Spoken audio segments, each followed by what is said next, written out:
योग का जो दर्शन है वो उतना ही पुराना है जितना कि सृष्टि के उद्भव का दर्शन है। भारत को योग की जन्मभूमि कहा जाता है और भगवान शिव जो भगवान शंकर हैं उनको योग का प्रथम गुरु माना जाता है। इसीलिए हम उन्हें आदि योगी कहते हैं। कहा जाता है कि जब भगवान शिव को इस सुप्रीम नॉलेज की प्राप्ति हुई, जब वो ब्लिस कॉन्शसनेस में रहना सीखा उन्होंने, तो उसके बाद उन्होंने 7 ऋषियों को इस गूढ़ ज्ञान को दिया। ये 7 ऋषि उसके बाद विभिन्न डायरेक्शन में गए और उन्होंने योग से संबंधित इस ज्ञान का प्रचार प्रसार किया, जिसे कि हम सप्तऋषि कहते हैं। उसके बाद हम देखते हैं कि श्रीमद् भगवद गीता में श्री कृष्ण ने अर्जुन को योग से संबंधित उपदेश दिए। उसके बाद हम देखेंगे कि भारत में जितने भी धर्मों का उद्भव हुआ, चाहे वो जैन धर्म हो, चाहे वो बौद्ध धर्म हो, वो सभी धर्म किसी न किसी रूप में योग की फिलॉसफी को अपने अंदर समाहित करते हैं। चाहे हम निर्वाण की बात करें, चाहे कैवल्य की बात करें, चाहे समाधि की बात करें, चाहे ध्यान की बात करें, ये सभी योग के ही पार्ट हैं। फिर उसके बाद हम देखते हैं कि महर्षि पतंजलि ने योग के सूत्रों को श्रेणीबद्ध किया और जनमानस तक उसको पहुंचाया। इस प्रकार से भारत में जो योग का दर्शन है उसका मुख्य उद्देश्य है कि समाज के सभी लोगों को योग से परिचित करवाना, योग को सरल से सरलतम रूप में योग को परिभाषित करना और लोगों की जीवन की शैली का एक अंग बनाना। लोगों को एक ऐसी टेक्निक देना योग के माध्यम से जिसके माध्यम से वो अपना सेल्फ मैनेजमेंट कर सकें, वो अपने इमोशंस का मैनेजमेंट कर सकें, वो अपने एटीट्यूड्स का मैनेजमेंट कर सकें, अपने थॉट्स का मैनेजमेंट कर सकें, अपनी पर्सनैलिटी का मैनेजमेंट कर सकें। तो भारत में जो योग है वो बहुत ही भारी भरकम रूप से कभी भी डिफाइन नहीं किया। बहुत ही इजी वे में बहुत सारे ऑप्शंस के साथ लोगों के सामने वो प्रस्तुत किया गया।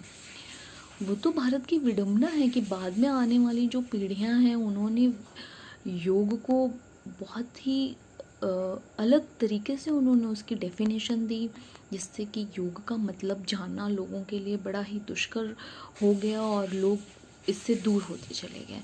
जबकि भारत में योग को बहुत ही इजी वे में प्रस्तुत किया गया। अगर हम श्रीमद् भगवद गीता को ही देखें तो उसमें योग की जो 4 प्रकार की बात की गई है, भक्ति योग, कर्म योग, ज्ञान योग और राजयोग, तो ये सारे योग हैं और ये आप पे डिपेंड करता है कि आप उस कौन से योग को आप अपना रहे हैं, किस विधि से आप योग को कर रहे हैं। क्योंकि सारे योग का जो अल्टीमेट एम है वो है आपको ब्लिस कॉन्शसनेस में एस्टैब्लिश करना, वो है आपका एकीकरण करना सार्वभौमिक सत्ता के साथ। तो और योग को बहुत ही इजी वे में डिफाइन करना।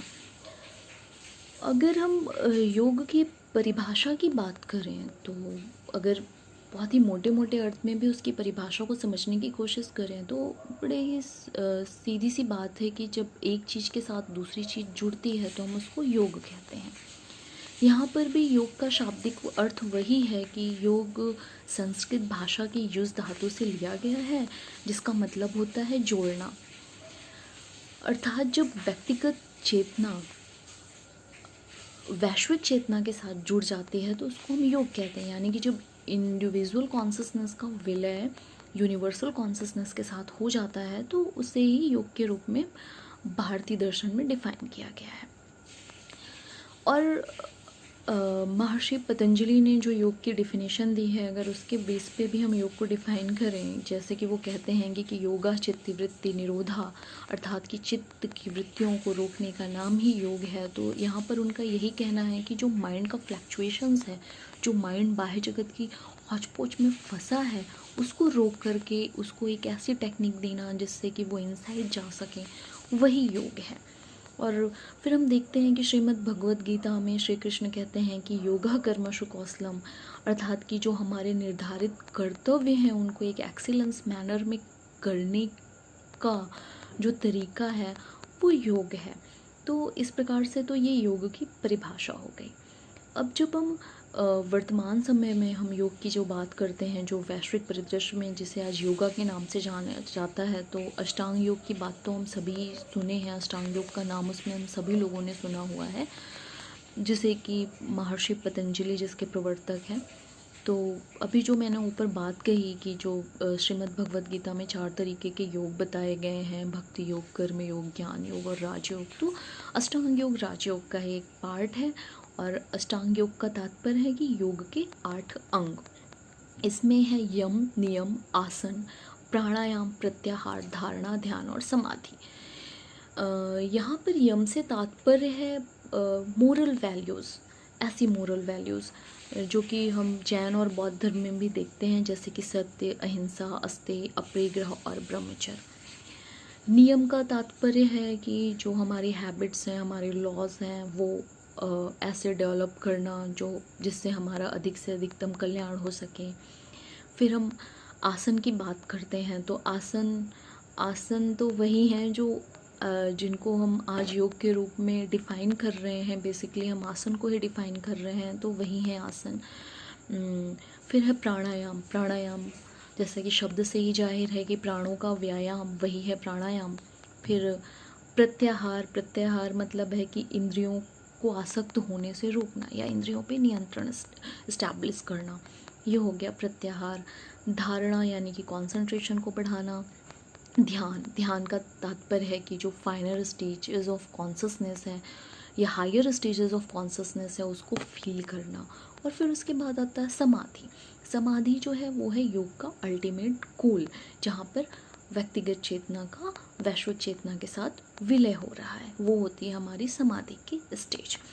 तो आज जब हम योग की बात करते हैं, जिसे कि योगा के नाम से जाना जा रहा है, तो वो तो योग का एक बात करें तो योग की बड़ी उथली सी परिभाषा है, जिसमें कि हम बेसिकली आसनास को लेते हैं और शारीरिक और मानसिक व्यायाम को लेते हैं, यही है। और जब हम योग के वैज्ञानिक परिप्रेक्ष्य को देखते हैं, तो देखते हैं कि 19वीं शताब्दी में योग को एक वैज्ञानिक पहचान मिलती है और एक फिजियोलॉजी जैसे नए सब्जेक्ट को लाया जाता है, जहाँ पर जिसमें विभिन्न आसनास की भी बात की जाती है। उसके बाद योग एक अलग सब्जेक्ट के रूप में खुद इस्टेब्लिश हो जाता है। तो और जब हम अष्टांग योग की बात करते हैं और जिसका एक पार्ट है आसन, जो कि आज योग के रूप में डिफ़ाइन किया जा रहा है, तो हमें ये नहीं मानना चाहिए कि ये योग का सिर्फ एक पार्ट है और इसको करने से हम और जो योग के और भी जो स्टेजेस हैं उसको हम नहीं प्राप्त करेंगे, क्योंकि ये योग के स्टेजेस नहीं हैं, ये योग के पार्ट हैं। और जिस तरह से बॉडी का जो पार्ट होता है, हमारे एक पार्ट का जब विकास होता है, तो उसके साथ साथ जो अन्य पार्ट होते हैं वो अपने आप से ही विकसित होने लगते हैं।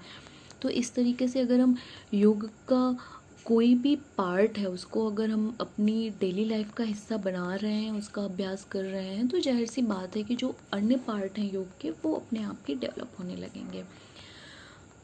आज हमारे लिए खुशी की बात है कि योग को अंतर्राष्ट्रीय पटल पर एक पहचान बन गई है। और 2014 में, दिसंबर 2014 में संयुक्त राष्ट्र संघ ने अंतर्राष्ट्रीय योग दिवस को मनाने की बात कही। और हर साल, तब से हम हर साल यानी कि 2015 से 21 जून को योग दिवस के रूप में, अंतर्राष्ट्रीय योग दिवस के रूप में हम लोग मनाते हैं। 21 जून इसलिए इस दिन को चुना गया है क्योंकि वो सबसे बड़ा दिन होता है वो साल का। और चूँकि योग दीर्घायु और उन्नति के लिए किया जाता है, लोगों के विकास के लिए किया जाता है, सेल्फ मैनेजमेंट के लिए किया जाता है, तो इसीलिए ये 21 जून जो है एक सिंबल है इस चीज़ का। तो तब से हम हर साल मना रहे हैं और इस बार 21 जून 2020 को हमारा 5वां अंतर्राष्ट्रीय योग दिवस मनाया जाएगा। हर साल योग दिवस की कोई ना कोई एक थीम होती है, तो इस बार की जो योग दिवस की थीम है वो ये है, yoga at home and yoga with family. क्योंकि कोविड-19 पैंडमिक की वजह से हम बाहर योग नहीं मना सकते, इसलिए yoga at home and yoga with family. तो आप सभी से अनुरोध है कि बढ़िया से योगा करिए और फिर उसके बाद अपना वीडियो अपलोड करिए। और योग को किसी भी धर्म से रिलेट करके मत देखिए, क्योंकि योग जो है वो बेसिकली व्यक्तिगत और वैश्विक कल्याण के लिए है। बस इतना ही कहना चाहूँगी। धन्यवाद।